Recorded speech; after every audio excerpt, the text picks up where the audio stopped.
Previously on Crowforest Reviews. Okay, Crime Show Fairy, this time you've gone too far. What? If you didn't bring me here, then who did?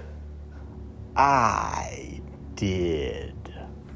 Welcome to my collection. I've scanned everywhere. They aren't here. Then there's only one place they could be. Lego World. And now the continuation. Well, we're still here. I was kind of hoping that once we were done with the review, this would have been magically resolved. Yeah, that would have been nice. So, now what? Maybe we can find a way out of here. How? We're trapped in a pocket dimension. Oh, please, like it's the first time I've been trapped in a pocket dimension.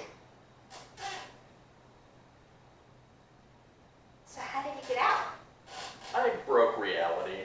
Okay, so can we do that again? No, I think it was a one-time type of thing. Well, that's not useful. Well, we might as well look around and see if we can find anything. Fine.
Getting us nowhere.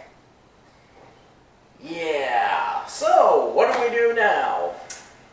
What Halloween special did you have planned for this year? Winnie the Pooh's Heffalump Halloween movie. Great. I'm gonna take a nap. You have fun.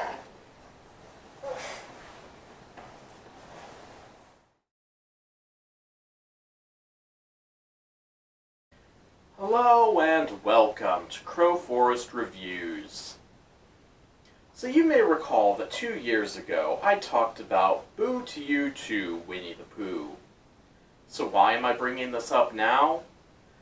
Well, it turns out that this special was re-released to DVD as Winnie the Pooh's Heffalump Halloween movie, with only slightly re-edited clips from the original special interspersed around a wraparound story to bulk it up to feature length.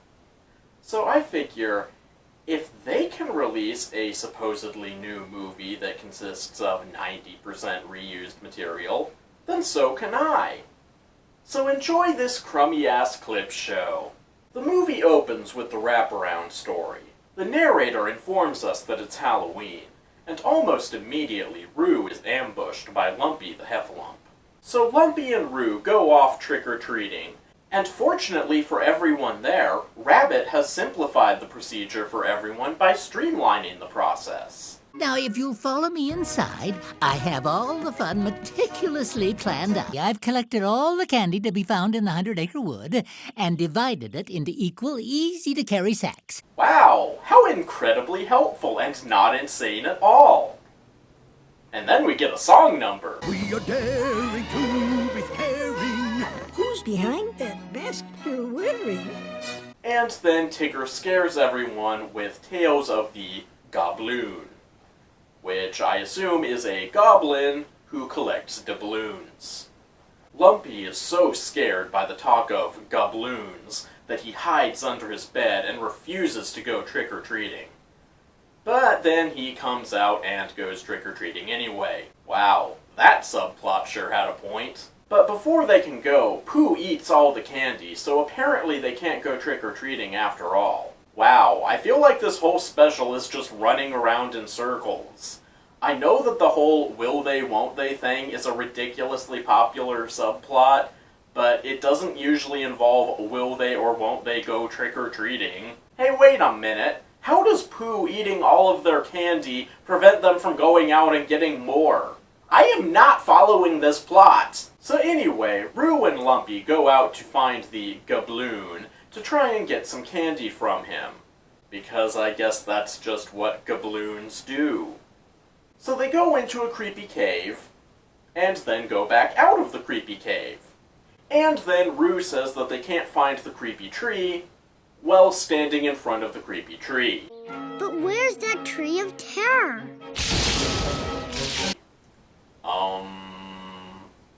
At least there's no volcano this time.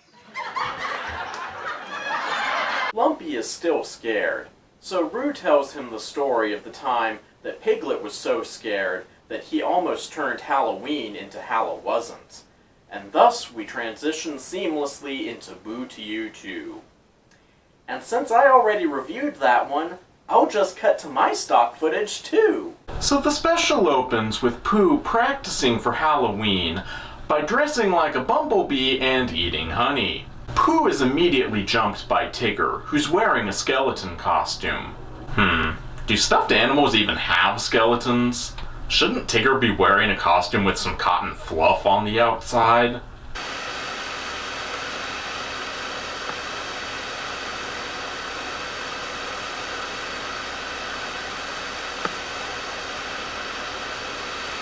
Halloween's what Tiggers like the best. Yeah, that and everything else.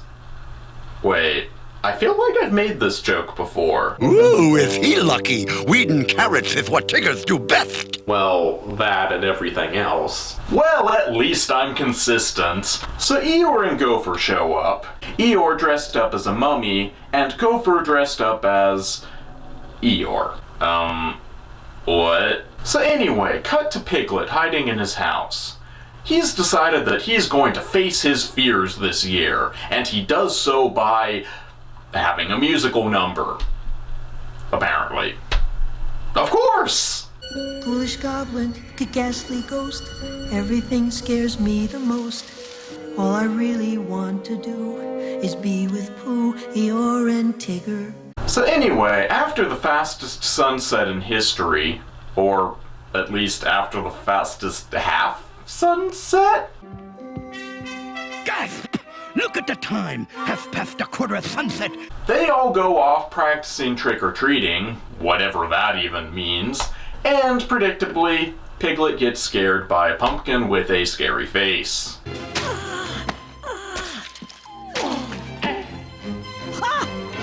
Oh, dear.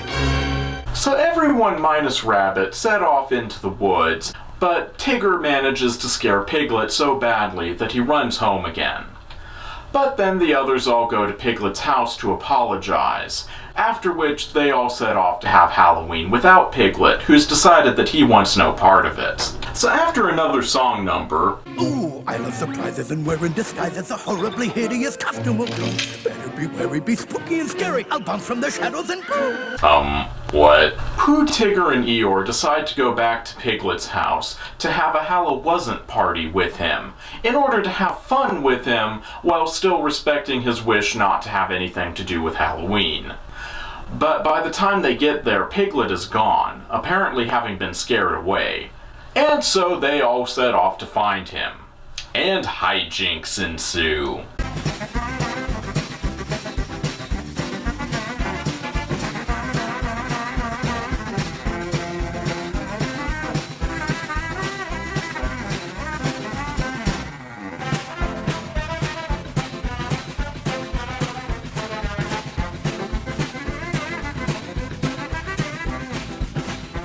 So Pooh gets caught in a tree branch, which he naturally thinks is a spookable, and so Piglet has to save him, constructing himself a suit of Battlezord armor and proceeding to defeat the evil tree branch.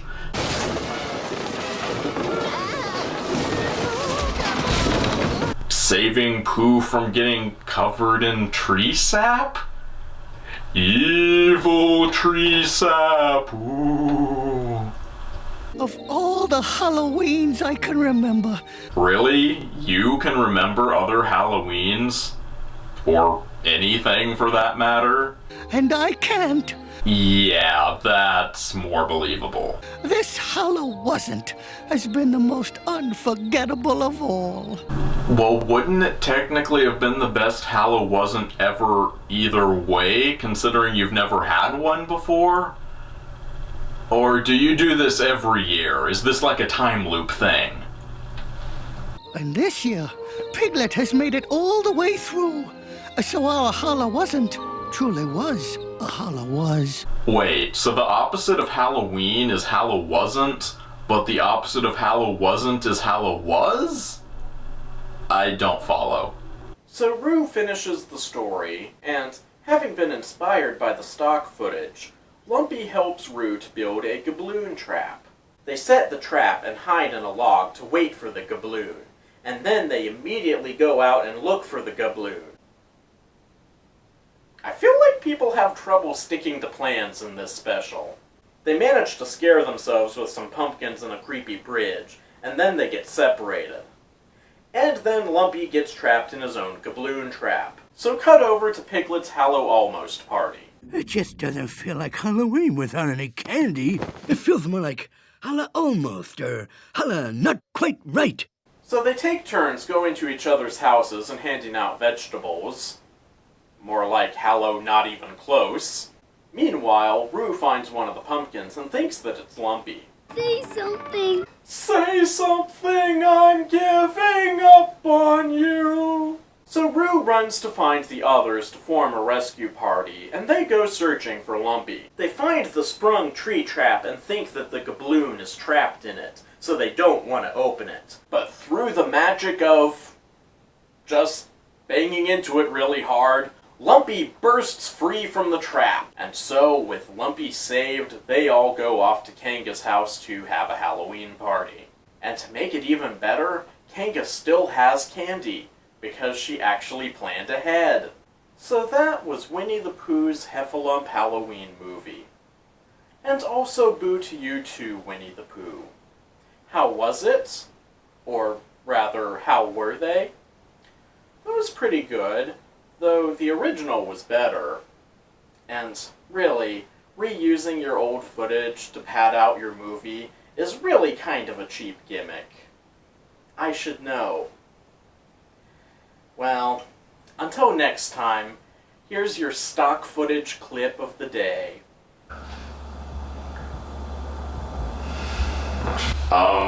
So what are you guys supposed to be? Dr. Nudian? Oh, no one. Just a colleague of mine. Bunny? I'm the Easter Bunny. Harvey? Isn't it obvious? I'm you. So how about you? Where's your costume?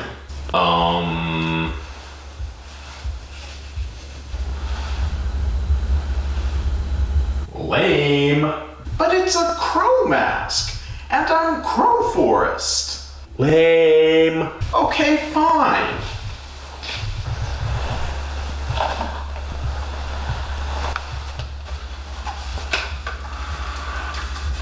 I'll just be this stick in the mud. Well, he's got you there.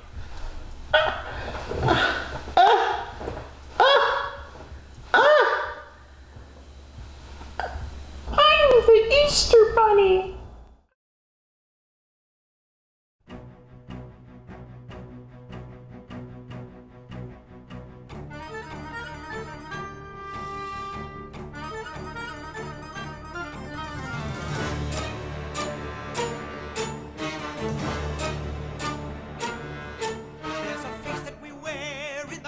Of day. It's society's mask, it's society's way, and the truth is that it's all a facade. There's a face that we hide till the nighttime appears, and what's hiding inside behind all of our fears is our true self, locked inside the facade.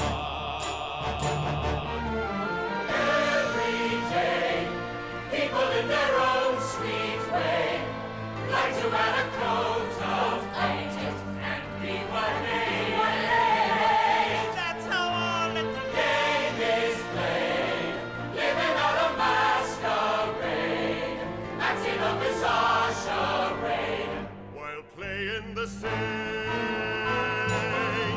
But there's one thing I know, and I know it for sure. This disease that we've got has got no ready cure, and I'm certain life is terribly hard when your life's a facade. Look around you, I have found you cannot tell by looking at the surface what is lurking there beneath it. See that face now, I'm prepared to bet you what you see's not what you get, 'cause man's a master of deceit. So what is the sinister secret? The lie he will tell you is true. It's that each man you meet on the street isn't one man, but two.